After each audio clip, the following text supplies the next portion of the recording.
Good Friday, everyone, and welcome to this edition of Conversation Daily News. I'm your host, Cyrus Webb. Glad you all could join us once again. Well, we made it to the end of another week. We, of course, have your news headlines coming up on this Friday. We have the Truth of the Day with Mary Ellen Ciganovich. And in today's Entertainment Spotlight, you've been part of my conversation with Chef Jamie Gwen. As we're celebrating Frozen Food Month, she shows you how the frozen food section can help you with some great meals. Enjoy today's program. For Conversation Daily News, I'm Cyrus Webb with your Friday headlines. In international news, U.S. establishes direct line with Russia.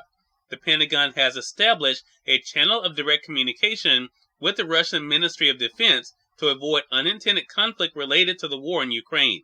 A U.S. defense official said the deconfliction line was established March 1st for the purpose of preventing miscalculation, military incidents, and escalation. The official spoke on condition of anonymity because the communication line has not been announced. More than 4 million refugees may end up fleeing Ukraine due to Russia's ongoing invasion, the United Nations said on Thursday. On Wednesday, the United Nations said that 1 million people have already fled since Russia began invading last week, an exodus without precedent in this century for its speed. The United Nations says that while the scale and scope of displacement is not yet clear, we do expect that more than 10 million people may flee their homes if violence continues, including 4 million people who may cross borders to neighboring countries. Syria, whose civil war was erupted in 2011, remains the country with the largest refugee outflows, nearly 5.7 million people, according to UNHCR figures. But even at the swiftest rate of flight out of that country in early 2013, it took at least 3 months for 1 million refugees to leave Syria. In national news, Purdue Pharma, U.S. states agreed to new opioid settlement. Purdue Pharma reached a nationwide settlement on Thursday over its role in the opioid crisis, with the Sackler family members who own the company boosting their cash contribution to as much as $6 billion in a deal intended to staunch a flood of lawsuits facing the makers of OxyContin. The deal follows an earlier settlement that had been appealed by 8 states and the District of Columbia. They agreed to sign on after the Sacklers kicked in more cash and accepted other terms. In exchange, the families will be protected from civil lawsuits. In all, the plan could be worth more than $10 billion over time. It calls for members of the Sackler family to give up control of the company so it can be turned into a new entity where profits used to fight the crisis. In more national news, man pleads to killing wife of music legend Clarence Avant. A 30-year-old man pleaded guilty Thursday to the murder of philanthropist Jacqueline Avant, the wife of legendary music executive Clarence Avant. He pleaded guilty in the fatal shooting of Avant in the attempted murder of her security guard at her Beverly Hills home in December, Los Angeles County prosecutors said. The man also pleaded guilty to possession of a firearm by a felon and 2 counts of burglary. He is scheduled to be sentenced on March the 30th and could be sentenced to up to 170 years in prison. In more national news, ex-officer cleared in shooting during Breonna Taylor raid. A former Kentucky police officer was found not guilty Thursday on charges he endangered neighbors the night he fired into Breonna Taylor's apartment during a botched drug raid that resulted in Taylor's death. The panel of 8 men and 4 women delivered its verdict for Brent Hackinson about 3 hours after it took the case, following closing arguments from prosecution and defense attorneys. In more national news, Biden seeks $10 billion for aid to Ukraine, $22 billion for coronavirus. The Biden administration is seeking another $10 billion to help protect Ukraine against the Russian invasion and an additional $22.5 billion to cover coronavirus pandemic-related expenses, 2 major additions to its budget talks already underway. The acting director of the White House Office of Management and Budget laid out the need for the supplemental funding in a Thursday blog post. The request would be additions to a planned budget agreement that Congress is trying to finish before a March 11th deadline. In business news, fewer Americans applied for jobless benefits last week.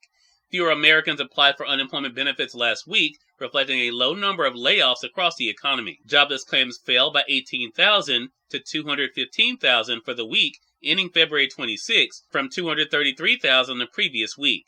The Labor Department reported on Thursday. The 4-week average for claims, which compensates for weekly volatility, fell by 6,000 to 230,500. And finally, in more business news, stocks end another bumpy day lower and crude oil prices ease. Stocks fell and oil prices eased back Thursday after another bumpy day of trading on Wall Street as markets remain anxious about the broader impact of Russia's invasion of Ukraine. Major indexes veered up and down for much of the day on Thursday before a late-day slide pushed them into the red. The S&P 500 shed 0.7% gain to close 0.5% lower, while the Dow Jones Industrial Average fell 0.3%. The Nasdaq Composite fell 1.6%, weighed down by technology stocks, which accounted for a big share of the market's decline. The pullback left the indexes on pace for weekly losses. Cyrus Webb, Conversations Daily News. It's now time for the Truth of the Day with Mary Ellen Ciganovich. Mary Ellen, take it away. Hi, this is Mary Ellen with your Truth of the Day. Consider greater possibilities. Explore ways to expand your life experiences.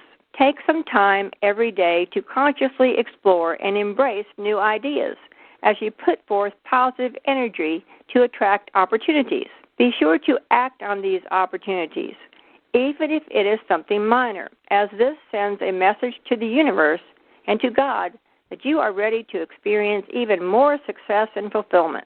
God then reciprocates by sending more opportunities to you. This creates an ongoing cycle of creative successes to transform your life. When you take time to explore the possibilities for growth in your life, it begins a powerful new phase of expansion and success.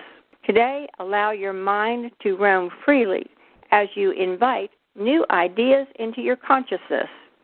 And as always, enjoy the day. We are part of my conversation coming up with Chef Jamie Gwen in today's Entertainment Spotlight. Stay with us. You're listening to Conversation Daily News. For Conversation Daily News, I'm Cyrus Webb with the Entertainment Spotlight. It's Frozen Food Month, and Chef Jamie Gwen joined me on Conversations Live, the radio show, to talk about how the frozen food section can give you guys some great ideas for meals. Here's a bit of our conversation. Chef Jamie, thank you so much for the time. Oh, no, thank you, Cyrus, for having me back. I certainly appreciate it. And you have your finger on the pulse. There is no doubt the frozen food aisle is hotter than ever.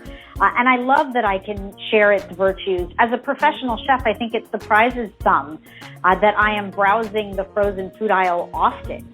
But the truth is, I celebrate it all year long. It is Frozen Food Month, and the values are incredible right now. But the innovation just continues to grow, which I think is so very wonderful for cooks and chefs and moms and dads and consumers alike. And like you said, we're also giving away $10,000 in prizes because we're celebrating Frozen Food Month. So it doesn't get any better than that. Exactly, Chef. So let's talk about the food trends. What food trends are driving innovation when it comes to frozen foods? You got it. Okay, when it comes to trends, I'll tell you, I think the frozen food aisle is on point. So according to the National Frozen and Refrigerated Foods Association, manufacturers are innovating to align their products with as a consumer, our dining habits and our health trends. So they're meeting the demands. We're looking for convenience. We're looking to eat according to our diet or our lifestyle choices, right? We want to simplify meal prep. Maybe you have some cooking fatigue, Cyrus. You've been cooking 2 years at home. So have I. I could use a little help.